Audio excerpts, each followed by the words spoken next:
What is up, denizens? Before this amazing video actually gets kicked off playing, I have to say, I was using the wrong mic the entire time, so I apologize for the terrible audio quality. But as you guys know, I don't script, so I can't redo the video. These glasses are headphones. I had them hooked up to my computer because I like the way that they look, and I was on a live stream earlier. So it used this mic instead of my computer mic, and I have no idea how this sounds, so I apologize if the quality is trash. Anyway, enjoy me destroying SAG West for being utterly and totally retarded. Well, the Writers Guild is back at it again, being as dumb as one can possibly be, as after they've gone and destroyed the actual entertainment industry by demanding large numbers of highly diverse writing teams for even small projects, making it possible to hire only one or two writers, and ultimately pigeonholing the industry to a point where almost nothing can be made for less than $100 million. They're back at it again, and now, instead of targeting shows that don't need any writers, they're now saying we should go and unionize creators and verticals. Now, verticals are what you see on your phone when you're on Instagram or TikTok. Those are verticals. And they want to go after podcasters and video games and YouTube, and they want to go after all the user-made content. And you know what? I welcome them to. Please do something so brazenly dumb as to try and unionize YouTubers.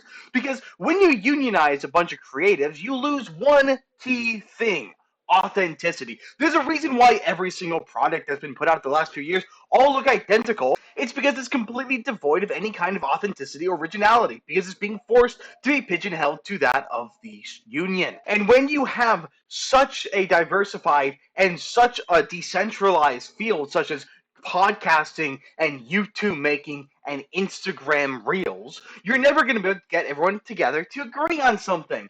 For instance, the work conditions are set by editors. I could go out there and become an editor. My editing skills are so-so, but I could do it, and I could be like, you can pay me this much, and it's up to you to decide if you want that. If you don't pay me what I want, you don't get an editor.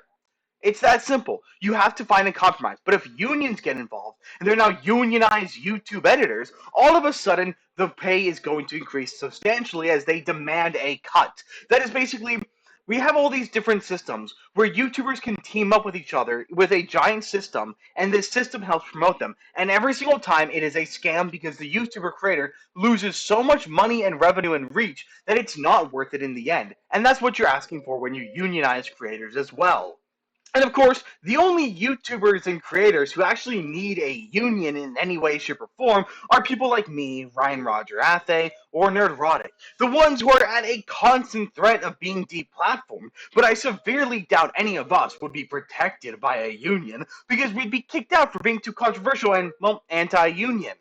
Unions serve an almost important role amongst certain groups, such as, well, blue-collar work, where you have a real risk of dying if you don't have proper protections in place. But when you're a Twitch streamer or a YouTube video writer or a vertical filmmaker, there's no need to unionize, because last I checked, the only risk of overworking is you biting more than you can chew. But before we go any further, like, subscribe, and let's get into this. So this whole thing kicks off with a Hollywood Reporter putting out the articles, Writers Guild aims to organize where work is, YouTube verticals and the creator economy. So of course, a Writers Guild only is as useful as the amount of money it brings in, and when you're a guild for a dying industry, there's no income.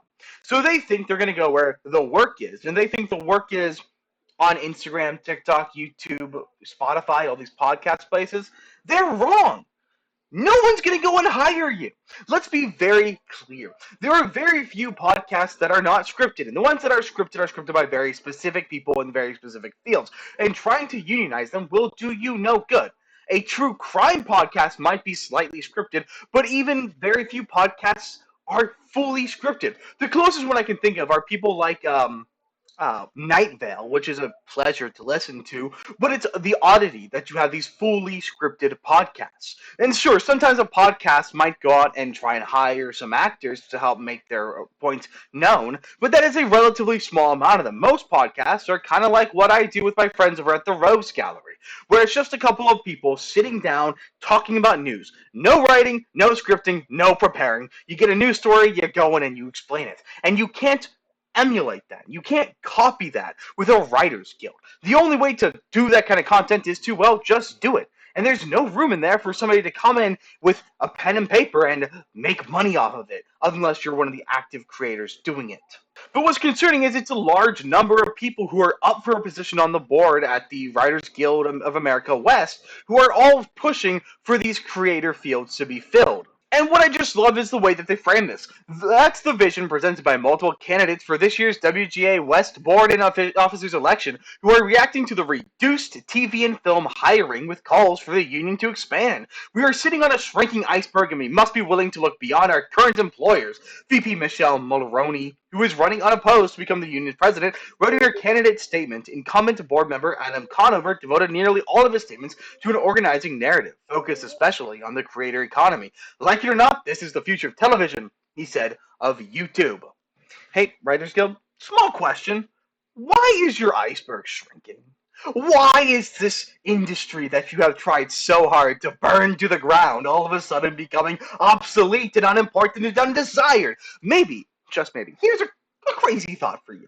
Maybe it's because you overthrew all the people who could actually write. You kicked them all out, tossed them to the curb because they were too white, too straight, too male, and too pale, and too stale. And you threw them all out, and you got rid of them, and then you made them hire highly diverse but low skill writing boards and writing teams. Maybe that's the reason. Maybe the problem isn't that the field is shrinking, but the quality isn't there. There's no reason to watch modern movies or modern TV because the quality just isn't there. If I go and watch it, I'm expected to waste time on something that's going to be utterly subpar. And sure, I could do that, but I could also go and watch Clownfish TV. I could go watch Nerdrotic. I could go watch Friday Night Tights. I could go watch a million other things which will give me more bang for my buck and will be of better quality with less effort had to be put in it because it is authentic, it is honest, and it is truthful. Sure, yeah, I could sit down and I could watch that whatever new trash show that is. I'll go watch Abbott Elementary and be preached to for a few hours while I laugh at maybe one or two jokes that are almost funny, or I could go spend that same amount of time over on his Theocracy show, and I get just as much enjoyment out of it. The reason I'm spending all my time binge watching King Critical break down trans stuff is because, he can actually make fun of them, and the industry can't because of the Writers Union. You killed your own industry. The Writers Guild killed the movie star. That's plain and simple. You destroyed your own job. You made it so you were obsolete, pointless, and redundant. And now you're going over and looking at, hey, this place over here, we haven't killed all of them yet, so why don't we take over there and get rid of all of them? And your effort to colonize won't work because you're looking at a completely different ecosystem. One which is not quite so appreciative of your kind of bullshit. WGA West members' reported earnings was down 24.3% compared with 2022, the last comparable year not interrupted by a strike. The union also has disclosed that television writing jobs during 2023 to 2024 season were down 42% from a year earlier. And why is that? Just an idea. Maybe it's because you went on strike. You got rid of all the jobs. You made sure that so many shows had to get canceled because they couldn't get writers in place. You called anybody who wanted to work and wanted to put food on the table a scab, and you attacked countless people. And then when you finally got back to work, you put out trash content. You put out nothing worth watching. And then you have the audacity to say that it's the industry's fault. This is another way of basically just blaming the audience for not being present enough. It just doesn't seem that way because they're using it through the veil of blaming the industry. But they continue, not only does it make sense for the union to organize, they have to, says Miranda J. Banks, an associate professor at Loyola Marymount University and the author of The Writers, A History of American Screenwriters and Their Guild. At this point, film and television work has been so squeezed that writers are seeking employment in all sorts of other places and considering different options. And in that process, they are naturally exploring the boundaries of where entertainment writing is going. Entertainment writing isn't going to verticals. It isn't going to podcasts. It isn't going to videos. I don't script. You could not pay me money. Well, you could pay me enough. But it would take a lot of money to convince me to script a video. And a lot of people are like that. And those who do script, they tend to write their own scripts so it sounds natural coming from their mouths. There are no jobs for you here. There are no jobs. If you come here without the ability and the merit to prove yourself, you will be turned away and let down. You had your cash cow, and you decided to sacrifice it at the altar of progressivism. Congratulations. And what makes this even more laughable is the New York branch, the WGA East, has been pushing hard beyond its core areas for more than a decade. Scribes who work out of podcast companies, nonfiction television firms, and digital news outlets have all been incorporated into the group since 2011. And how has that worked out for you? Clearly, it hasn't done anything. Otherwise, the West branch would have done it a decade ago, too. It hasn't done anything because, shock and horror, scripted content isn't the way in a user-created industry. You centralize so hard, and now you're trying to break into a decentralized place, and there is no room for you here. Nobody wants you here because you lack the merit, the skill, the tumultuosity to be able to say anything of value that any of us would want to listen to. But at least the Hollywood Reporter is acknowledging this. But any organizing efforts aimed at workplace produced for social media platforms in particular won't be easy. The creator workforce is diffuse and often isolated, not easy to wrangle under one common goal. For every star that produces scripted entertainment with the help of an entire staff, like Alan Chinkin Chow and Dar Man, who both now have Burbank Studios bases, scores of more minor internet personalities toil alone and or for little profit. Ad dollars are limited, while the creator space is saturated. Yes, it is a highly saturated space, but no, it's not minor creators. Would you call Nerdrotic a minor creator? Geeks and gamers who generally scores on the top of the top earners from donations, are you calling those minor channels? We are the flow of entertainment, the self-generated, the personalized to those who want to watch us, and the deeply personable ones that spread our knowledge to you and our personalities. Whereas you have neither knowledge nor personality, only what some man with a pen can produce for you. This is such a hyper-individualized space, and so convincingly individual creators to see the power they have as a class, not just with each other, but with other entertainers and artists, is going to be what makes an inflection point. You cannot convince me that it'd be better for me to join a union where my content is controlled. That cannot be better. You cannot convince me to be better to join a union where my potential money, because I don't make anything yet, would be divided as penance for the people who maybe helped me, but are actually shoehorning me. There is lots of room for me to form groups. So I'm a part of the Rogues Gallery, I'm a part of Reality Base, I'm a part of Toasty with the Mosties group, I'm a part of a lot of different groups of creators. That doesn't mean we share anything. That means we help each other when they need help, but we don't generally go begging. And when one of us succeeds, that doesn't guarantee the success of others, though it is nice to have a rising tide. And then, of course, they want to go after video games too, and we know what the Voice Actors Guild of America did to video games. It has made the gaming industry incredibly stale, boring, and repetitive, with only a handful of voice actors getting shuffled around constantly, all Nepo babies with not a lot of skill. I mean, if I see one more thing with Zach Aguilar in it, I'm going to lose my mind.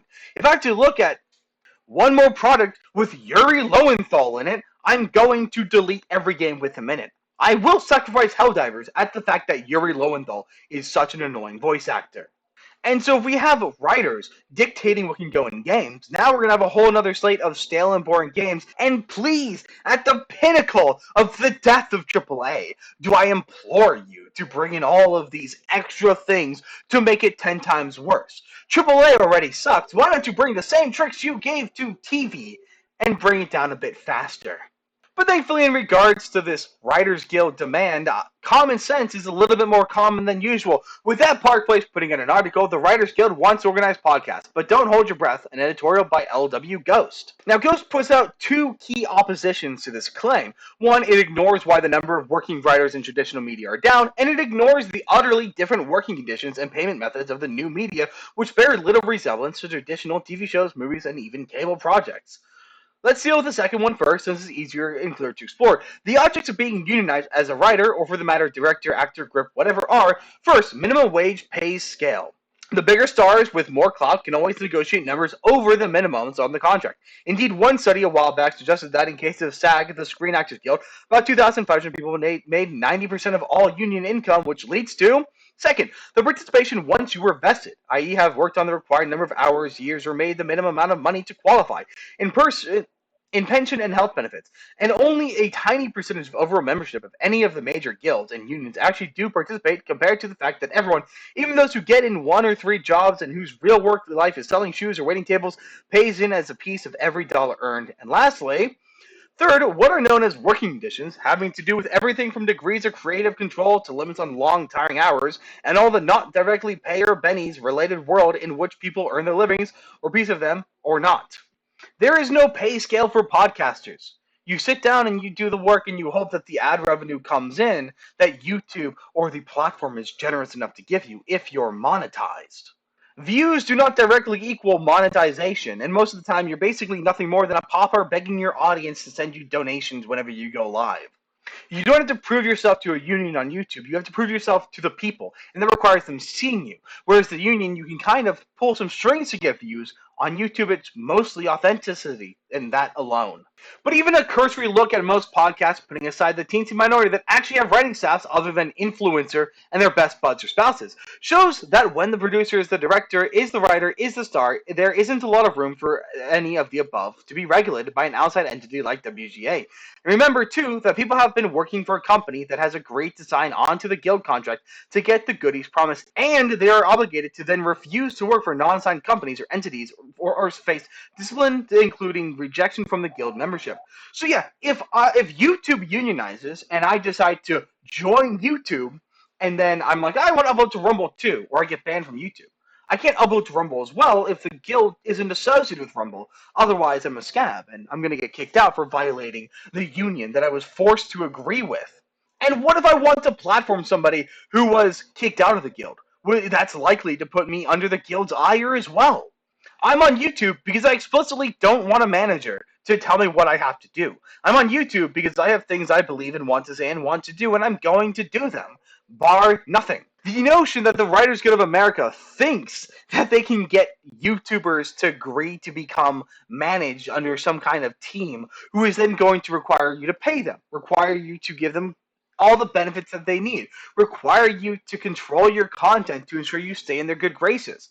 It's not a good look and it's not a good idea, and at the end of the day, it's going to run you poor. But if they really want to keep diving down this rabbit hole of just burning every bridge in front of them along the way, I welcome them to. I implore, I applaud them to do, and I beg them to kill their brand as fast as possible because it's going to come one way or another, and I'm going to have to laugh at them every step of the way. But that's pretty much what I've got. Let me know in the comments. Do you guys think WGA West is going to even bother incorporating this? And do you think it has any chance of working out for them? I heavily doubt it. But that's pretty much what I've got. Let me know in the comments what you're thinking. I'll see you guys on the next one.